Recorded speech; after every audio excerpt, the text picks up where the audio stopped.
Psalms 42 may have been written by David during his flight from Absalom, when he took refuge in Mahanaim. See 2 Samuel 17:24. Whatever the exact setting, the psalmist's circumstances clearly prevented his attendance at public worship, and he had a strong desire to feel the presence of God among those with whom he had once worshipped. In verse 1 through 2, what metaphor or word picture did David use to describe his longing for God? While Psalm 45 is a wedding song, a song of loves, which was composed to celebrate the king's wedding, it is also messianic in scope, as it includes a prophetic allusion to the identity of the king in verse 6 through 8. Given that, who does the bride represent, and what is the bride instructed to do? Psalms 46 is an expression of confidence in God after a miraculous deliverance. It may have been composed following Israel's defeat of Assyria, see 2 Kings 19:35 through 36. 3 times the altar referred to a refuge, verse 1, 7, and 11.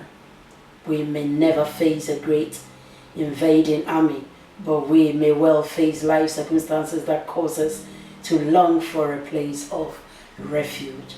What might some of those circumstances be? How will looking to God as our refuge give us comfort in such times? One of the clearest views in the Old Testament of sin and its remedy is found in Psalms 51. In it, we read of David's response after Nathan, the prophet, confronted him regarding his son with Bathsheba and his subsequent murder of Bathsheba's husband Uriah. What steps did David take, and what attitude of heart did he exhibit that eventually brought about restoration?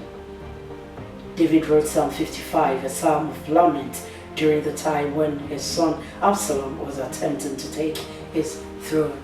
Verse 12 through 14 reveal that David's pain was profound because he had been betrayed by a confidant, a fellow worshipper of God. This was likely Ahithophel, David's trusted counselor, who secretly advised Absalom regarding David's overthrow. Please see 2 Samuel 15 through 12. According to verse 22, what is the appropriate action when we suffer hate or betrayal? Many of the Psalms offer praise to God for his mighty works in nature.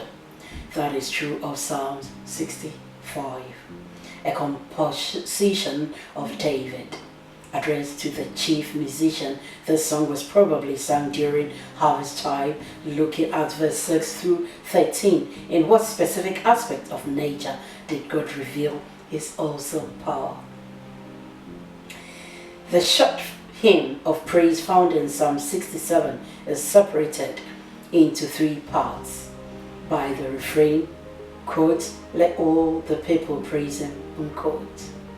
The first section, verse 1 through 2, asks God to grant favor to Israel so surrounding nations would come to know his saving help or salvation. The second part looks to the future, calling the nations of the earth to be glad because God will judge the people righteously and govern the nations upon earth, verse 4. In the third section, which begins with verse 7, the psalmist continues the thought by stating that all the ends of the earth shall fear him. When will this amazing event occur? And lastly, Psalm 71 records the recollection and prayer of an aged man who had experienced God's sustaining help in years gone by, and who was entreating God for continuing help in the twilight years of his life. In the first section of the Psalms, verse 1 through 8, the psalmist combined a cry to God with an affirmation of trust and remembrance of how God had been a strong refuge in all of his life. According to verse 14, what was his goal in his remaining time on earth?